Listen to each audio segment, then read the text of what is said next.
মাল দে ভাই মাল বানাবো না ওর বোম মারবো। আমি পারি না আর পারি না। ভাই আগে বোম মারি, বাইসে থাকলে বহুত মাল বানিয়ে খাতে পারবা না।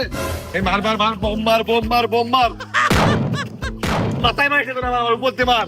দেখে মাথায় লেগে আমার মাথায় ফেকতে দেবো। বোম মার আমাকে, বোম আরে বোম মার না। ওরে থামতিস কে, মার না।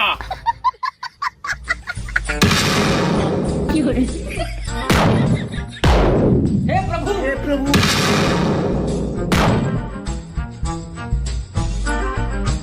ওরে এখনো ফুটিনি, এই উগারটা দিয়ে উগারি মার। আইরে আবেগে বইয়ে সেই বোমের ফেলে উগার মেরে দিয়েছি রে। এ আমাকে যা আছে তাই মার, মার।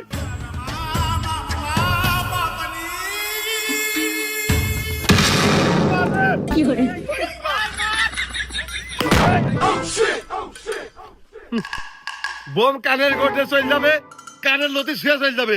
গ্যাংস্টাররা কখনো ভয় পেয়ে পলায় না। ওই কি রে রিজাউল, নাকি কি করছিস রিজাউল?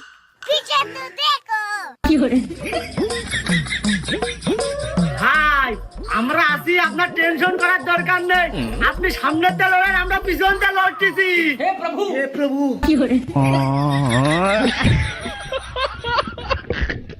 এই রিজাউলির মাল বানানোর সুযোগ দেওয়া যাবে না। সুযোগ দিলি ও মাল খাইয়ে নায়ক হয়ে আগিয়ে আসবে না, সে সুযোগ দেওয়ার দরকার নেই। বোম মার। অনেক না সারাদিনে আমি দেখতেছি।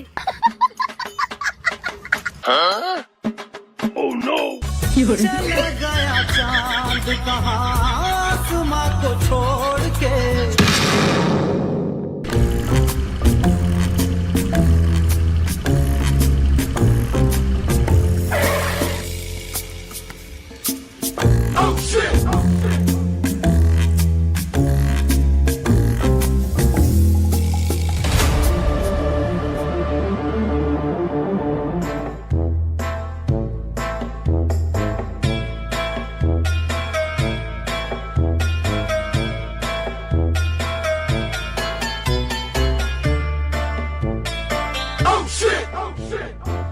দেখো দিনি কিন্তু বোম মারামারি কাটাকাটি, এটা মানুষ পর্যন্ত মরে না এলাকায় মারামারি আল্লাহ 30টা দিন লেগেই থাকে। দেখো দিন রাস্তাটা করে কি বোম মেরে খাওয়া, সাধারণ মানুষের জীবন যাপনে বাধা সৃষ্টি করে। এরা শুধু এটা মামলা নেই, কেস কাছারি নেই, কোনো কিছু নেই। খামাখা থানাতে আমার তেল খরচ করে আসাই আমার বিথা। দেখো দিন রাস্তাটা করে দেখো দিনি মারামারি ঠিকই হইলো, কিন্তু কোনো কাজে আসলো না। আচ্ছা, এত টাকা দিয়ে বোম কিনে নিয়ে আসলাম, কারোর হাত উঠলো না, কারোর পা উঠলো না, কারোর কোনো ক্ষয়ক্ষতি নেই, কোনো খুন হলো না, মার্ডার হলো না, কিছু রক্ত তো আমার দেখলাম না। এতে কি আমাকে লাভ হলো? ওরা ধরো স্টিল হলো, আমরা ঢিল হয়ে পড়লাম।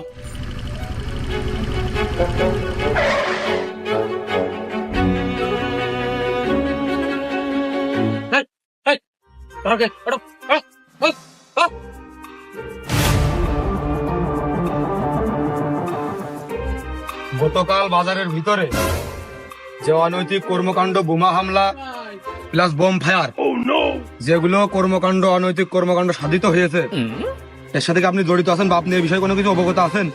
আমি মাফিয়া কুরমান, আমি যে মাঠে লাভবো সে মাঠ পুরো শ্মশান হয়ে যাবে। একটার হাত থাকবে না, সাইডে পড়ে থাকবে, দুটো হসপিটালে। তা আপনার কাছে কি কোনো কেস গেছে যে একটার পা নেই, দুটো মার্ডার হয়েছে? না, এরকম কোনো কেস মামলা যায়নি বা অভিযোগও যায়নি থানায়। তবে হ্যাঁ, যে ঘটনা অপ্রীতিকর ঘটনাটা ঘটেছে কালকে বিকালবেলা বাজারের ভিতরে, এখন বাজারের সাধারণ যে জনগণগুলো রয়েছে তাদের থেকে ইনফরমেশন পেলাম যে এলাকায় গ্রুপ দুটো, একটা কুরবান গ্রুপ আর একটা ওই সাইডে কি যেন নাম বললো আমার। তা এই জন্য আপনার কাছে আসা যে আপনি বিষয়ে অবগত আছেন কিনা। হ্যাঁ, কিটা কোন শালা আমার নাম কে আছে বাজারের ভিতরতে? চলো আমার দেখিয়ে দিবা, আইসো। বসেন বসেন। তেমন কিছু না, এলাকার ভিতরে বাজারের ভিতরে লোকজন কওয়া বলা করতেছে, তাই আপনার কাছে এসে ইনফরমেশনটা জানাচ্ছিল আমার, এই জন্য আসা আপনার কাছে। শোনো বাপু, আমি এ ব্যাপারে অবগত না। যখন শব্দ হচ্ছিল তখন আমার বউ গরুর দুধ দোয়াচ্ছিল, আমি ওই শস্যর তেল নেওয়ার জন্য ঘরের মধ্যে গিয়েলাম, এইটুকি। না কুরবান ভাই, আসলে বিষয়টা পরিষ্কার হলো, আপনার কাছে আসলাম যে মনের ভিতরে একটা খারাপ লাগছিল যে আপনি এই বিষয়ে অবগত আছেন কিনা। আসলে এলাকার সাধারণ মানুষজন তো বোঝে কম, যার তার নাম বলে ফেলায় ফুটপাট করে, বোঝেননি? আর দল বেদল তো থাকে এলাকায়। তো কুরবান সাহেব থাকেন, দেখা হবে ইনশাল্লাহ। আচ্ছা দেখা হবে। ভাই আমার সাথে এই, চলো গাড়িটা নেনো, গাড়িটা নেনো। लेकिन ये साला कर क्या रहा है यहाँ पे? ও হুঁশিয়ার, দল পার্টি করতে হবে, রাজনীতি অনুযায়ী কোপ মারতে হবে। এই দামা বের কর।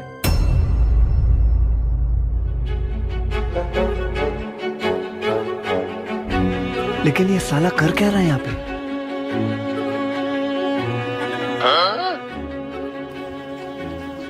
দেখো দিন শালাকের মুখ চোখ মুখের ভাব দেখো দিন মনে হচ্ছে যে উস্তাদ মনে হচ্ছে ধর করলেই ধনঞ্জয় বুঝিলে যাবে এরা। আরে রে তোর মুখের অবস্থা কে মনে হচ্ছে যে রুটি বানানো মেতলা। সম্রাট ভাই একটু কর না যে মুখটা ধিয়াস্তি করতে জান দিন কন দিন ওর।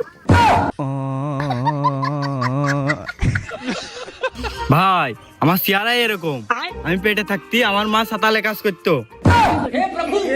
আমি কেন মরি না? ওর মা নাই সাতালে কাজ করতে বলে ও এরকম এর জন্মের পরেতে। কিন্তু যে আমাকে রিজাউল ভাই সকালবেলাও দেখলাম যে ভুসি মাল কিনতে গেল বাজার, ভুসি মালই তো কিনতে গেলেন মনে হলো, দেখলাম মুদিখানার দোকানে। মুখটা ছিল ভালো, তাহলে এখন মুখটা কেন কালো? ভাই আমি অনার্স নিয়ে পড়িস, তাও তো আমি বুঝতে পারলাম না। আর কইও না বাবু, মাসে ভাবি বাচ্চার জন্য দুধ জাল যে থিয়েছে। আচ্ছা আমি সে ঠান্ডা মনে করে উচকের খাতে গেছি, সে মুখ এবার পড়ে মুখ সব ঝলসে গেছে। তোমার তো বাপু মুখ ভালো না, হাড়ি দিয়ে মুখ দিয়ে ধরেছ কোনতে? আমার তো মনে হয় নিজের বাড়ির হাড়ি দিয়ে মুখ দিতে কাজ হবে না, রয়েছে খাতে হয় নিজের বাড়ির। যাই হোক ভাই, ইগারটা বুঝলাম, তাই এর তো হাতের তো মাথা পর্যন্ত পা পর্যন্ত একদম চুল শোষ সবই কালো, এর কি হয়েছে?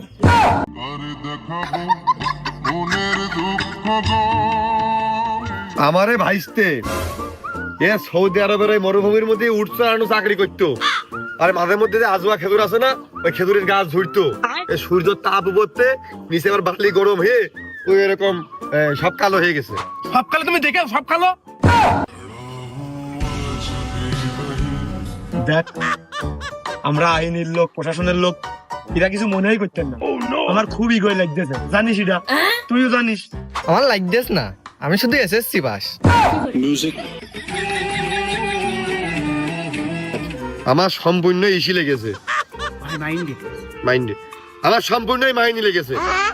একটা গ্যাংস্টারের সামনে আপনি কি করে এই 2-3টে কনস্টেবল নিয়ে এসে আপনি মতবিনয় করতেছেন আমার সাথে, তারপরে এটা ইন করে নি একটা অস্ত্র নেই, আপনি মোটরসাইকেল আছেন 5-7টা, আপনি কম করে প্রাইভেট কার নিয়ে আসবেন, ওই গাড়ি নিয়ে আসবেন, ওই উঁচু করে দিকের গাড়ি নিয়ে আসবেন, হ্যান্ডকাপ নিয়ে আসবেন 10-15টা, তাই দিকে হুইসিল দিয়ে মেয়েকে ডাকাডাকি করবেন, একটা আলোর একটা উত্তেজনার পরিবেশ থাকবে না। আপনি আমার বড় বাবু নিয়ে আসবেন, অফিসার নিয়ে আসবেন, এসে সে আমার সামনে বসে মতবিনয়ন করবে, তারপর আমাকে কথা হবে। আমি এই 2-3টে কনস্টেবল রিজার্ভ করে, একটা গ্যাংস্টার 2-3টে কনস্টেবল রিজার্ভ করে এই জায়গায় প্রচুর পরিমাণ ইগোয় লেগেছে আমার, ইগোয় লেগেছে সম্পূর্ণ আমার।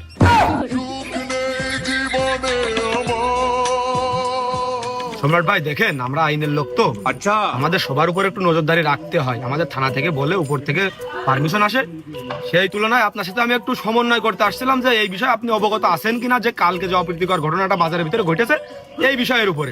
তো আপনি যেহেতু চাচ্ছেন যে আপনার সাথে বসতে হলে আমাদের ঊর্ধ্বতন কর্মকর্তা আনতে হবে, 2-3জন কনস্টেবল পুলিশ প্রশাসন দিয়ে আপনার হবে না, তাহলে আমি এক কাজ করি, আমার বড় স্যারের সাথে কথা বলে আমি কিছু পুলিশ প্রশাসন আর সেনাবাহিনী মোতায়েন করে দিই এখানে আপনার এলাকায়। পুলিশ সেনাবাহিনী একবারে বাড়িয়ে ধরে আপনার হাতে হ্যান্ডকাপ করা, আপনাকে টানটা এসে নিয়ে যাচ্ছে সেনাবাহিনী, পুলিশে নিয়ে যাচ্ছে, ঠিক আছে? তাহলে আপনার জন্য মনে হয় অনেক সম্মানের, অনেক গর্বের হয় আপনার জন্য, নাকি? তো তাছাড়া আবার কি ওইটাই তো কি কই? আরে এই দুনিয়ার তাল বাহানা বুঝলাম না একরতি।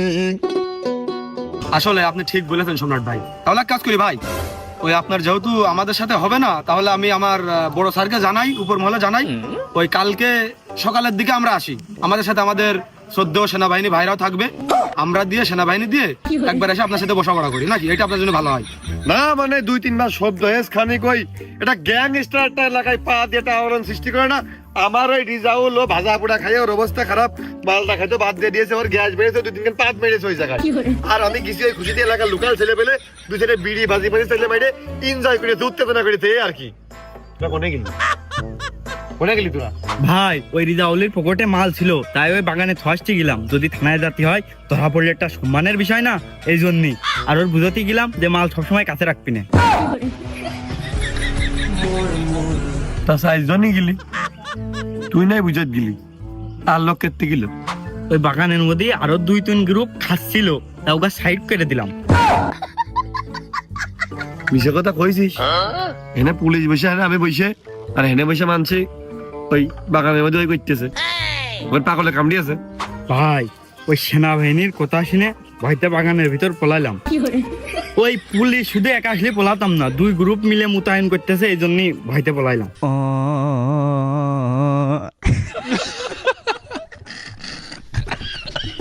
আমার প্রচুর পরিমাণে আজকে এই লেগেছে বিষয়টা।